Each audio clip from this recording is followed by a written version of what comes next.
দ্বীপপুঞ্জে নতুন উদ্যমের নামার অপেক্ষায় টাইগাররা। বিশ্বকাপের সুপার 8 এর স্বপ্ন পূরণে সেন্ট ভিনসেন্টে কাল নেদারল্যান্ডসের বিপক্ষে লড়বে শান্তর দলের লক্ষ্য জয়। বৃষ্টিতে শ্রীলঙ্কা নেপাল ম্যাচ পরিত্যক্ত হওয়ায় সহজ হলো বাংলাদেশের সমীকরণ। নামিবিয়াকে উড়িয়ে শীর্ষ 8-এ মাইকেল অস্ট্রেলিয়া, রাতে ভারতের প্রতিপক্ষ নতুন ঘোড়া যুক্তরাষ্ট্র। দক্ষিণ আফ্রিকার বিপক্ষে হারের আফসোস এখনো রয়েছে, তবে ক্যারিবীয় দ্বীপপুঞ্জে নতুন উদ্যমে মাঠে নামার অপেক্ষায় টাইগাররা। সুপার 8 এর স্বপ্ন পূরণে কিংসটাউনে নেদারল্যান্ডস ও নেপালের বিপক্ষে লড়বে শান্তর দল। ডাচদের বিপক্ষে মাঠে নামার আগে সেন্ট ভিনসেন্টে নিজেদের ঝালিয়ে নেবে হাতুড়ু সিংহের শিষ্যরা। বিশ্বকাপের গ্রুপ পর্বে নিজেদের শেষ 2 ম্যাচ খেলতে বাংলাদেশ দল পৌঁছে গেছে ক্যারিবিয়ান দ্বীপপুঞ্জে। টাইগাররা নিজেদের শেষ 2টি ম্যাচ খেলবে সেন্ট ভিনসেন্টে। সেখানে নির্ধারিত হবে নাজমুল হোসেন শান্তর দল আদৌ বিশ্বকাপের সুপার 8-এ যেতে পারবে কিনা। সেখানে বাংলাদেশ খেলবে অপেক্ষাকৃত দুর্বল 2 দল নেদারল্যান্ডস এবং নেপালের। বাংলাদেশ দল সোমবার ম্যাচ শেষে আইসিসির বিশেষ বিমানে করে চলে যায় সেন্ট ভিনসেন্ট, যেখানে টাইগারদের দেওয়া হয় উষ্ণ অভ্যর্থনা। নিউ ইয়র্ক থেকে বাংলাদেশ ক্রিকেট দলের সেন্ট ভিনসেন্ট যাত্রাটা মোটেও সুখকর ছিল না। নিউ ইয়র্কে দলকে বিমানবন্দরে অপেক্ষা করতে হয় প্রায় 5 ঘন্টা। এরপর সেন্ট ভিনসেন্টে স্থানীয় সময় ভোরে গিয়ে পৌঁছায় নাজমুল শান্তর দল, যার কারণে মঙ্গলবার অনুশীলন করার কথা থাকলেও সেটা বাতিল করে বাংলাদেশ। বুধবার ম্যাচের আগের দিন বাংলাদেশ দলের অনুশীলন করার কথা রয়েছে 13 তারিখ বৃহস্পতিবার। বাংলাদেশ দল স্থানীয় সময় সকালে খেলবে নেদারল্যান্ডসের বিপক্ষে। বাংলাদেশের মুখোমুখি হওয়ার আগে কৌশলগত দিক থেকে কিছুটা এগিয়ে থাকছে নেদারল্যান্ডস, কারণ টাইগারদের বিপক্ষে মাঠে নামার আগে তারা অন্তত 4 দিনের বিশ্রাম পেয়েছে এবং এই সময় তারা সেন্ট ভিনসেন্টে বাংলাদেশের চেয়ে বেশি অনুশীলন করেছে, যার কারণে বাংলাদেশ মাত্র একটা অনুশীলন সেশন করে মাঠে নামবে নেদারল্যান্ডসের বিপক্ষে এবং সেখানকার উইকেট কেমন আচরণ করবে সেটাও কিন্তু অনেক বড় একটা প্রশ্ন। আমরা দেখছি এই ওয়ার্ল্ড কাপের শুরু থেকে কিন্তু উইকেট বিচিত্র আচরণ করছে। নেদারল্যান্ডসের বিপক্ষে এর আগে 4 বার মুখোমুখি হয়েছে বাংলাদেশ টি-20-তে। একবারই তারা বাংলাদেশকে হারাতে পেরেছিল, সেটাও প্রায় 1 যুগ আগে। সবশেষ টি-20 ওয়ার্ল্ড কাপে কিন্তু বাংলাদেশ নেদারল্যান্ডসকে হারিয়েছিল, যদিও ম্যাচটা বেশ ক্লোজ হয়েছিল। তবে নেদারল্যান্ডস এবং বাংলাদেশের অতীতে 2 দলের যে শক্তি এবং সামর্থ্যের পার্থক্য ছিল সেটা কিন্তু অনেকটাই কমে এসেছে, যার প্রমাণ আমরা দেখেছি গত ওয়ানডে বিশ্বকাপে কলকাতায় বাংলাদেশকে হারিয়ে দিয়েছিল নেদারল্যান্ডস। আমরা জানি টাইগাররা হয়তো কিছুটা ডিমোরালাইজ সবশেষ ম্যাচে হেরে যাওয়ার কারণে, তবে নেদারল্যান্ডসের বিপক্ষে মাঠে নামার আগে বাংলাদেশ কিন্তু পাচ্ছে একটা ফুল ফিট স্কোয়াড। গত ম্যাচে শরীফুল খেলতে পারেননি, তবে তিনি কিন্তু নেদারল্যান্ডসের বিপক্ষে ম্যাচ খেলার জন্য পুরোপুরি ফিট। আমরা যতটুকু জানতে পেরেছি দলের নতুন কোনো ইনজুরি নেই। বাংলাদেশের এখনো সুযোগ রয়েছে, যদি বাংলাদেশ আরো একটি ম্যাচ হেরেও যায় তারপরও নানা সমীকরণ আছে, সেসব যদি বাংলাদেশ ফুলফিল করতে পারে তারা যেতে পারবে ওয়ার্ল্ড কাপের সুপার 8-এ। তবে নিশ্চিতভাবে নাজমুল শান্তর দল সেটা চাইবে না, নেদারল্যান্ডসকে হারিয়ে তারা পা রাখতে চাইবে সুপার 8-এ। তৃতীয় ম্যাচ খেলতে উইন্ডিজে যাওয়ার আগে অপ্রীতিকর ঘটনা ঘটিয়েছেন অলরাউন্ডার সাকিব আল হাসান। যুক্তরাষ্ট্রের পরিবারের কাছ থেকে বিদায় নেওয়ার মুহূর্ত ধারণ না করতে অনুরোধ করেন তিনি। ফুটেজ না নেওয়ার পরও সেখানে উপস্থিত এক সাংবাদিকের মোবাইল ছিনিয়ে নিয়ে নিরাপত্তা কর্মীর হাতে দিয়ে বাসে ওঠেন তিনি, যদিও পরবর্তীতে মোবাইল ফেরত পেয়েছেন সেই সাংবাদিক। মাঠ কিংবা মাঠের বাইরে, ফর্ম কিংবা অফ ফর্মে থাকুক, বরাবরই আলোচনায় থাকেন সাকিব আল হাসান।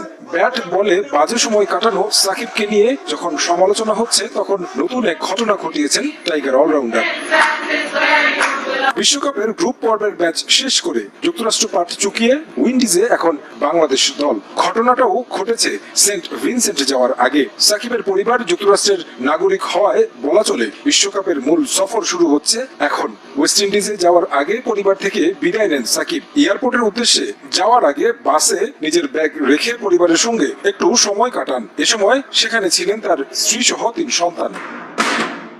এ সময় টিম বাসের সামনেই ছিলেন বিশ্বকাপ কভার করতে যাওয়া 4-5 জন বাংলাদেশি সাংবাদিক। পরিবারের সঙ্গে সাকিবের সময় কাটানোর মুহূর্ত ধারণ করতে বারণ করেন সাকিব। তার অনুরোধে সাংবাদিকরা তা ধারণ করেননি। তারপরও সন্দেহ দূর হয়নি সাকিবের। তখন সেই সাংবাদিকের কাছে এসে ভিডিও ধারণ করেছেন কিনা তা দেখতে মোবাইল ছিনিয়ে নেন সাকিব, যদিও তা না দেখে পাশে থাকা নিরাপত্তা কর্মীর হাতে তুলে দেন ফোনটি। এমনকি অভিযোগ করেন বাংলাদেশি সাংবাদিকের নামে। পরে যদিও সেই সাংবাদিক মোবাইল ফোনটি ফেরত পেয়েছেন ঠিকই, তবে তার অপ্রীতিকর ঘটনা তৈরি করেছে অস্বস্তিকর পরিবেশ। ডি গ্রুপে নেপাল ও শ্রীলঙ্কার মধ্যকার বিশ্বকাপের গুরুত্বপূর্ণ ম্যাচ বৃষ্টির কারণে পরিত্যক্ত হয়েছে। নগরহিলে বাংলাদেশ সময় ভোর 5:30টায় ম্যাচ শুরুর সময় থাকলেও বৃষ্টির কারণে বিলম্বিত হয় ম্যাচ। কয়েক দফায় বৃষ্টি থেমে গেলে অফিসিয়ালরা মাঠ পরিদর্শন করেন, তবে আবারও বৃষ্টি শুরু হয়। তাছাড়া মাঠের ড্রেনেজ সিস্টেম ভালো না থাকায় কোনো বল মাঠে না গড়িয়েই পরিত্যক্ত হয় ম্যাচটি। 2 দলই পেয়েছে 1টি করে পয়েন্ট। ফলে এই গ্রুপ থেকে বিশ্বকাপের প্রথম দল হিসেবে শীর্ষ 8-এ জায়গা করে নিয়েছে প্রোটিয়ারা। একই গ্রুপে দ্বিতীয় স্থানে রয়েছে বাংলাদেশ। এবার বন্ধু সাকিবকে পরামর্শ দিলেন তামিম ইকবাল খান। সাকিবের শর্ট বলে দুর্বলতা নিয়ে মুখ খুলেছেন তামিম। ভবিষ্যতের জন্য দুর্বলতা কাটিয়ে ওঠার পরামর্শ দিয়েছেন খান সাহেব। অন্যদিকে তাওহিদ হৃদয়ের পারফরমেন্সে খুশি তিনি। হৃদয়ের বডি ল্যাঙ্গুয়েজের প্রশংসা করেছেন তামিম। এছাড়াও হৃদয়ের আউটে অসন্তোষ প্রকাশ করেছেন দেশসেরা ওপেনার। বিশ্বকাপের প্রথম ম্যাচে শ্রীলঙ্কার বিপক্ষে শর্ট বলে পরাস্ত হয়েছিলেন সাকিব। মাথিসা পাথিরেনার করা বাউন্সারে সাকিব বিলিয়ে দিয়ে এসেছিলেন নিজের উইকেটটা। এই কাজ করেছেন দক্ষিণ আফ্রিকার বিপক্ষেও। এনরিক নরকিয়ার বাউন্সারে অদ্ভুত শট খেলতে গিয়ে আউট হয়েছিলেন বিশ্বসেরা অলরাউন্ডার। টানা 2 ম্যাচে super duper flop MP Shakib. ESPN ক্রিকইনফোতে সাকিবকে নিয়ে 100তে তামিম বলেন, নরকিয়া ভালো করবে তা জানাই ছিল, সে শর্ট বল করবে এটা অনুমেয়। সাম্প্রতিক সময় সাকিব শর্ট বলে অনেক স্ট্রাগল করছে। ওর চোখের সমস্যার পর থেকেই বিষয়টা শুরু হয়েছে। আমি মনে করি এটা নিয়ে ওর আরো কাজ করা উচিত। দেখা যাক ভবিষ্যতের জন্য সে আরো কতটুকু বাঁচিয়ে রেখেছে। ছাপিয়ে বিদেশ, বাজে আম্পায়ারিং আর আইসিসির হাস্যকর নিয়ম নিয়ে সমালোচনার ঝড় তুলেছেন সাবেকরা। বাংলাদেশের হারকে দুর্ভাগ্যজনক উল্লেখ করে ক্রিকেটের স্বার্থেই এমন নিয়ম পুনর্বিবেচনার আহ্বান পাকিস্তান কিংবদন্তি ওয়াকার ইউনুসের। এই দলে আছেন সাবেক ভারতীয় ক্রিকেটার ওয়াসিম জাফরও। এদিকে হারের ক্ষত ভুলে সামনের দুটো ম্যাচের জন্য নিজেদের প্রস্তুত করতে বলেছেন মাশরাফি। সমর্থকদের কাছে দুঃখ প্রকাশ করে ঘুরে দাঁড়ানোর অঙ্গীকার মাহমুদুল রিয়াদের। হার তো হারি, 6 উইকেট হাতে থাকার পরেও শেষ 18 বলে 20 রান তুলতে পারেন বাংলাদেশ। ব্যাটসম্যানদের ব্যর্থতার কোনো অজুহাত তার করানোর সুযোগ নেই। তবে এই ম্যাচে বাংলাদেশের সঙ্গে যা হয়েছে তা রীতিমতো অন্যায়। আম্পায়ারের ফুলের খেসারত কেন দেবে টাইগাররা উঠেছে সেই প্রশ্ন। আর এই ইস্যুতে বিশ্ব ক্রিকেটকে পাশে পাচ্ছেন সাকিব শান্তরা। এমন নিয়মের কড়া সমালোচনা করে দ্রুতই তা পরিবর্তনের আহ্বান পাকিস্তান কিংবদন্তি পেসার ওয়াকার ইউনুসের, যে দলে আছেন পাক সাংবাদিক কিংবা ভারতীয় ব্যাটসম্যান ওয়াসিম জাফরও। জানিয়েছেন বাংলাদেশের সমর্থকদের জন্য খারাপ লাগছে তাদের। সমালোচনা ছিল উইকেট নিয়েও। যুক্তরাষ্ট্রের উইকেটকে জঘন্য বলছেন সাবেক টাইগার ক্রিকেটার এহসানুল হক সেজান। আম্পায়ারদের এক হাত নিয়েছেন পাইলট সৈয়দ রাসেল, রুবেল হোসেনরা।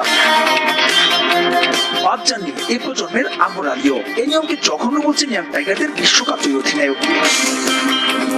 তবে বাস্তবতার মাশরাফি বাজে আম্পায়ারিং এর নেতিবাচক মন্তব্যের পাশাপাশি পরবর্তী ম্যাচের জন্য তিনি টাইগারদের দিলেন বিশেষ পরামর্শ। বাজে আম্পায়ারিং নিয়ে কোনো সন্দেহ নেই, তবে আমরাও খারাপ খেলেছি, আশা ছাড়ছি না। ইনশাআল্লাহ সেরা 8-এ যাব। তবে দারুণ সুযোগ হাতছাড়া হলো, যার ফলে আর দুটো প্রেশার ম্যাচ খেলতে হবে। তাই এই ম্যাচকে যত দ্রুত মাথা থেকে ডিলিট করা যায় ততই ভালো হবে সামনে দুটো ম্যাচের জন্য।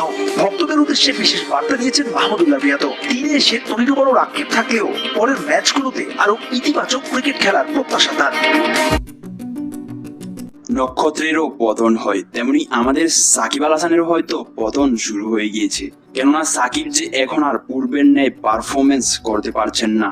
তবে দর্শক, এ বিষয় নিয়ে তামিম ইকবাল বলেছেন সাকিবের 4 ওভার টিমের জন্য বড্ড প্রয়োজনীয়। তবে সাকিব যদি 4 ওভার বোলিং করতে না পারেন তবে তাকে বাদ দেওয়া উচিত।